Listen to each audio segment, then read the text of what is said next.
You see, as we wrap up this message series this morning, here's the question that we're going to be looking at. How does God use the dips in our lives to change us?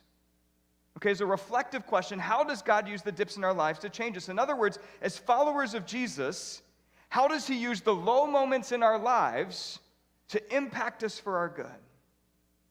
We know that this morning we're going to finish up the book of Habakkuk, and as we do, Habakkuk's going to help us answer this question of how God uses the dips in our lives to change us. You say, well, Chris, hold on a second.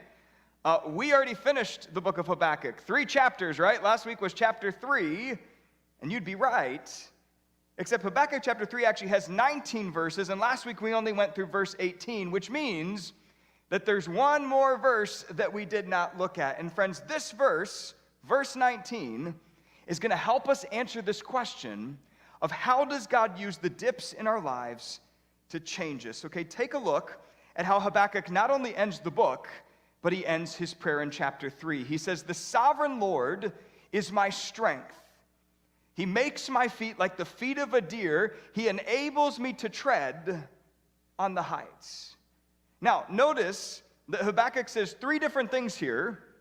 They're all connected, and yet they each say something different. Here's what we're going to do. We're going to briefly go through each one, and we're going to see how he answers this question of how God uses the dips in our lives to change us. Okay, take a look at the first one that he says. He says, "The sovereign Lord is my" what? Is my strength. Now, friends, remember, Habakkuk and the Israelites, they're about to go through a really tough dip, right? The Babylonians are going to come and they're going to rip them from their land, and they're going to spend the next 70 years in captivity, okay? As the prophet, Habakkuk knows that this is coming.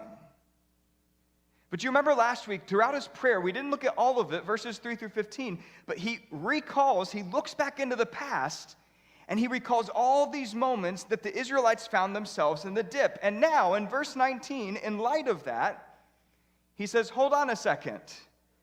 If the Israelites and I are going to make it through this dip, we cannot rely on our own strength. In other words, we need a strength that is not our own. And so in verse 19, what does he say? He says, "The sovereign Lord is my strength." In other words, the ruler over all creation is the one who gives me the strength. You see, whenever you and I find ourselves in a dip, the circumstances that we experience remind us that we're not as strong as we think we are. In fact, if you think about it, that's oftentimes why we call out to our God in moments of pain and frustration and confusion, because we realize that we can't do it on our own.